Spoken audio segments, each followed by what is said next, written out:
Welcome to billionaire squad YouTube channel. நம்ம எல்லாருக்குமே middle கிளாஸ்லேருந்து ஒரு மில்லியனர் ஆகணும் அப்படிங்கிற ஒரு ஆசை கண்டிப்பாக இருக்கும். அதுவும் இந்த சினிமாவில் வர மாதிரி லைக் சூரியவம்சம் படத்தில் சரத்குமார் ஒரே பாட்டில் பணக்காரர் ஆவார் இல்லையா, அந்த மாதிரி நம்மளும் ஆனால் எப்படி இருக்கும் நினச்சி பார்க்கவே நல்லா இருக்குல்ல. ஆனால் நிதர்சனமான உண்மை என்னென்னா, அந்த மாதிரிலாம் நம்ம ரியல் லைஃப்பில் ஆக முடியாது. நீங்கள் ஒரு ஃபைனான்ஷியல் பிளானை கரெக்டான ஃபைனான்ஷியல் பிளானோட லாங் டைமுக்கு நீங்கள் ட்ராவல் பண்ணும்போது தான் உங்களால் அந்த கோலை அச்சீவ் பண்ண முடியும். மேக்ஸிமம் பார்த்திங்கன்னா நம்ம நாட்டில் இருக்க மிடில் கிளாஸ் பீப்புளுக்கான அதிகபட்ச ஆசையை பார்த்திங்கன்னா நம்ம மிடில் கிளாஸை தாண்டி அப்பர் கிளாஸுக்கு போயிடணும் அப்படிங்கிறதா தான் இருக்கும். ஸோ அந்த மாதிரி நீங்கள் உங்கள் ஃபினான்ஷியல் கோலை அச்சீவ் பண்ணுறதுக்கு என்னென்ன விஷயங்களை நீங்கள் பண்ணணும், என்னென்ன விஷயங்களை பண்ணக்கூடாது அப்படிங்கிற மாதிரி ஒரு சில டிப்ஸை இந்த வீடியோவில் நான் சொல்லியிருக்கேன். அதுக்கு இந்த வீடியோவை முழுசாக பாருங்கள். இந்த மாதிரி வீடியோஸ் உங்களுக்கு ரெகுலராக வேணும் அப்படின்னா நம்ம சேனலை சப்ஸ்கிரைப் பண்ணிக்கோங்க. இந்த வீடியோ பிடிச்சிருந்தால் அப்படியே ஒரு லைக்கையும் தட்டி விடுங்க. இதில் ஃபஸ்ட்டு பாயிண்ட் தேவையில்லாத செலவுகளை தவிர்ப்பது. முக்கியமாக நம்ம சேல்ரி வந்த உடனே நிறைய பேருக்கு கமிட்மெண்ட் போக, அது இல்லாமல் சில்லறையாக பார்த்திங்கன்னா சின்ன சின்ன அமௌண்ட்டாக நீங்கள் நிறைய இடத்துல ஸ்பெண்ட் பண்ணிக்கிட்டே இருப்பீங்க. லைக் இப்போ நீங்கள் ஒரு ஓடிடி சப்ஸ்கிரிப்ஷன் பண்ணி வச்சுருக்கீங்க அப்படின்னா அமேசான், ஹாட்ஸ்டார், ஜி5 ப்ளஸ் நெட்ஃப்ளிக்ஸ் அப்படின்னு எல்லா ஓடிடி சப்ஸ்கிரைப் பண்ணி வச்சுருப்பீங்க. ஆனால் ஒருத்தருக்கு பார்த்திங்கன்னா இந்த எல்லா ஓடிடிலையும் ஒரு மாதத்துக்கு நீங்கள் எத்தனை படம் பார்க்குறீங்க அப்படின்னு எடுத்து பார்த்திங்கன்னா உங்களுக்கே தெரிஞ்சிடும் அந்த ஓடிடி எவ்வளோ யூஸ் பண்ணுறோம் அப்படின்ட்டு. இந்த 4 ஓடிடி 5 ஓடிடி சப்ஸ்கிரைப் பண்ணி வச்சுருந்தாலும் நீங்கள் மாதத்தில் யூஸ் பண்ணுற நேரம் பார்த்திங்கன்னா அதிகபட்சமாக போனால் ஒரு 30 to 40 ஹவர்ஸ் அதுக்கு மேலே இருக்க போகிறது கிடையாது. அதனால் நீங்கள் இதுக்கு மொத்தமாக நீங்கள் பே பண்ணுற அமௌண்ட்டுங்கிறது பார்த்தீங்கன்னா மந்த்லி குறைஞ்சபட்சம் ஒரு 2000 வந்துடும். நீங்கள் 2000 உங்களுக்கு சின்ன அமௌண்ட்டாக தெரியலாம். அதே நீங்கள் வருஷத்துக்கு பார்த்தீங்க அப்படின்னா ஆக மொத்தம் உங்களுக்கு 24,000 மாதம் 2000 24,000 வரும். இந்த 24,000 அப்படிங்கிறது மாதம் 2,000 அப்படிங்கிற அமௌண்ட்டு நீங்கள் ஒரு சரியான இடத்துல முதலீடு பண்ணுறீங்க. ஒரு மியூச்சுவல் ஃபண்டு இல்லை ஸ்டாக் மார்க்கெட் அந்த மாதிரி உங்களுக்கு எது ஒரு 12% ரிட்டர்ன் கொடுக்குற மாதிரி ஒரு ஸ்கீமில் இன்வெஸ்ட் பண்ணீங்க அப்படின்னா ஆஃப்டர் 15 இயர்ஸு அந்த மாதம் 2,000 அமௌண்ட்டு உங்களுக்கு ஆல்மோஸ்ட் 10 lakhs அப்படிங்கிற ஒரு பெரிய அமௌண்ட்டாக வளர்ந்து நிற்கும். ஸோ இதனால தான் நம்ம எங்கெங்கெல்லாம் சின்ன சின்ன அமௌண்ட்டை கட் பண்ண முடியுமோ கட் பண்ணிவிட்டு மேக்ஸிமம் அதை சேவிங்ஸாக மாற்ற கற்றுக்கணும். நான் ஒரு எக்ஸாம்பிளுக்கு தான் இந்த ஓடிடி பிளாட்ஃபார்ம் சொன்னேன். அது இல்லாமல் நம்ம எல்லாருமே நிறைய செலவு பண்ணிகிட்ருப்போம். இப்போ ஒரு என்டர்டெயின்மெண்ட்காக நம்ம வீக்கெண்டில் டைன் அவுட் போகிறது, இல்லை ஒரு பார்ட்டிக்கு போகிறது, ப்ளஸ் ஃப்ரெண்ட்ஸோட அவுட்டிங் போகிறது, ப்ளஸ் டீ, ஸ்நாக்ஸ், சிகரெட் அப்படின்னு சொல்லிட்டு நிறைய காசை எல்லாருமே செலவு பண்ணிகிட்ருப்போம். ஸோ அந்த செலவுகளை உங்களுக்கு தெரியும் உங்கள் வருமானம் என்ன அப்படின்ட்டு. ஸோ இந்த அமௌண்ட்டை நீங்கள் செலவு பண்ணுறது தவிர்க்கிறது மூலிமா ஒரு சின்ன அமௌண்ட்டை நீங்கள் சேவ் பண்ண முடியும். அதுக்கு ஒரு கரெக்டான ஃபினான்ஷியல் பிளானை நீங்கள் வச்சுக்கணும். இதில் செகண்ட் பாயிண்ட் பட்ஜெட் போட்டு செலவு பண்ணுறது. ஒரு பக்கெட்டை வச்சுட்டு நீங்கள் அதில் எவ்வளோ தான் நீங்கள் நீரை சேமித்தாலும் கண்டிப்பாக அதை ஃபுல்லாகவே ஆகாது. அதே மாதிரி தான் உங்கள் குடும்பத்துக்கு நீங்கள் பட்ஜெட் போடும்போதும் கரெக்டான ஃபைனான்ஷியல் பிளான் மூலிமா நம்மளோட வருமானம் எவ்வளோ, அதில் நம்ம எவ்வளோ அமௌண்ட்டை சேவ் பண்ணணும், எவ்வளோ அமௌண்ட்டை நீட்ஸ்க்காக யூஸ் பண்ணணும், எவ்வளோ அமௌண்ட்டை வான்ஸ்க்காக யூஸ் பண்ணணுன்னு மந்த்தோட ஸ்டார்டிங்லேயே நீங்கள் பிளான் பண்ணிட்டீங்க அப்படின்னா கண்டிப்பாக அந்த பிளானை ஃபாலோ பண்ணிவிட்டு உங்களுக்கு அமௌண்ட் பத்தலை அப்படின்னா கூட அந்த மந்த்துக்கு அட்ஜஸ்ட் பண்ணிவிட்டு அடுத்த மாதம் அதை எப்படி சரி கட்டலாங்கிற ஒரு பிளான் உங்களுக்கு கண்ணு முன்னாடி தெரியும். எக்ஸாம்பிளுக்கு உங்களோட அவசிய தேவைகளுக்கு ஒரு 50% உங்களோட சேலரியை இல்லை இன்கம் நீங்கள் யூஸ் பண்ணலாம். லைக் வீட்டு வாடகை, மளிகை, பால், இல்லை டிரான்ஸ்போர்ட்டுக்கு அந்த மாதிரி யூஸ் பண்ணலாம். அதே மாதிரி வெளியில் நம்மளோட ஆசைகளுக்கு, அதாவது வெளியில் போய் சாப்பிட்றது, இல்லை தியேட்டர் போகிறது, சினிமாவுக்கு போகிறது அப்படின்னு சொல்லிட்டு அதில் நீங்கள் ஒரு 20% மாதிரி பிளான் பண்ண முடியும். மீதி இருக்க 30% நீங்கள் கண்டிப்பாக உங்கள் பசங்களோட எஜுகேஷன், மேரேஜ், இல்லை எதிர்காலத்து உங்களோட ரிட்டையர்மெண்ட்டுக்காக சேவ் பண்ணி வைக்கலாம் அப்படின்னு பட்ஜெட் போட்டிங்க அப்படின்னா அது ரொம்பவே உங்களுக்கு யூஸ்ஃபுல்லாக இருக்கும். இதில் அடுத்த பாயிண்ட் முதல் செலவு முதலீடு. இது என்னன்னு கேட்டிங்க அப்படின்னா நம்மளோட ஸ்டாக் மார்க்கெட்டில் குரு அப்படின்னு சொல்லப்படுற வாரன் பஃபட் அவர் சொன்ன வார்த்தை தான், ஒருவரின் முதல் செலவு முதலீடாக இருக்கணும் அப்படிங்கிறது அவர் நிறைய இன்டர்வியூவில் சொல்லியிருப்பார். இப்படி நம்ம வருமானத்துக்கு தேவையில்லாத செலவுகள்லாம் பண்ணுறதை கம்மி பண்ணிவிட்டு நம்ம கரெக்டான ஃபைனான்ஷியல் பிளானிங்கோட சேவ் பண்ண ஸ்டார்ட் பண்ணணும். எப்பயுமே ஒரு விஷயத்தை ஞாபகம் வச்சுக்கோங்க. எக்ஸாம்பிளுக்கு உங்களோட சேலரியிலேருந்து செலவு போக சேமிப்பு கிடையாது. உங்கள் சேலரியிலேருந்து சேமிப்பு போக மீதி தான் நீங்கள் செலவு பண்ணணும்.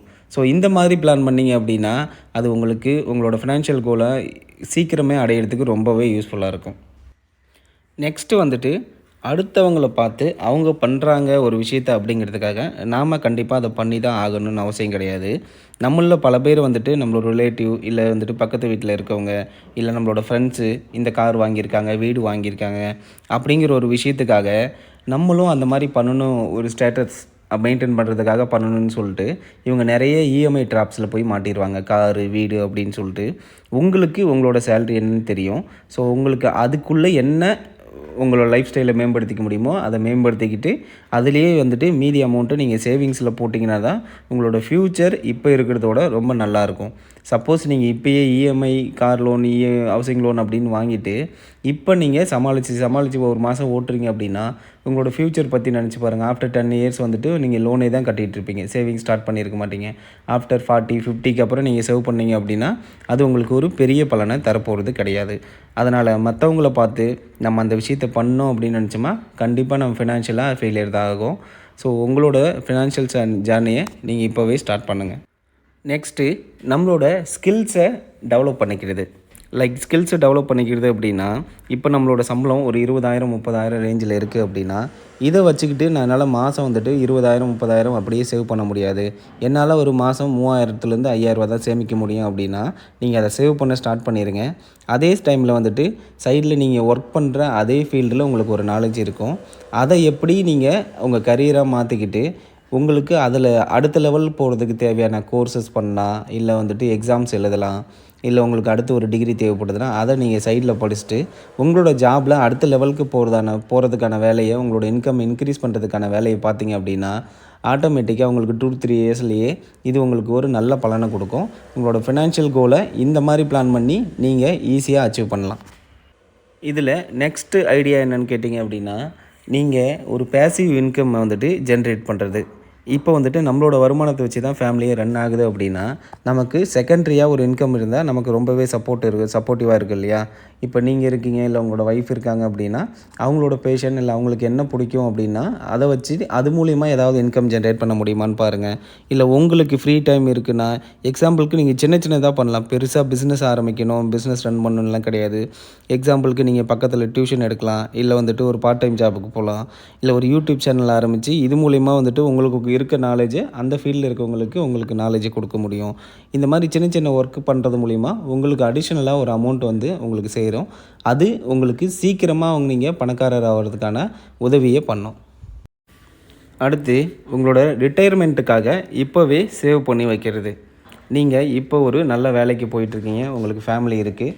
ஸோ உங்களோட குழந்தைங்களோட படிப்பு, எஜுகேஷன் எல்லாத்தையும் நீங்கள் மாதம் சரி கட்டிகிட்டே வரீங்க அப்படின்னா, இதெல்லாம் முடிஞ்சதுக்கப்புறம் உங்களோட பசங்களுக்கு கல்யாணம் ஆகி அவங்க தனித்தனியாக போயிடுறாங்க அப்படின்னா, அந்த டைமில் உங்களுக்கு ஃபினான்ஷியலாக வந்துட்டு நீங்கள் வந்துட்டு ரொம்பவே கஷ்டப்படக்கூடாது.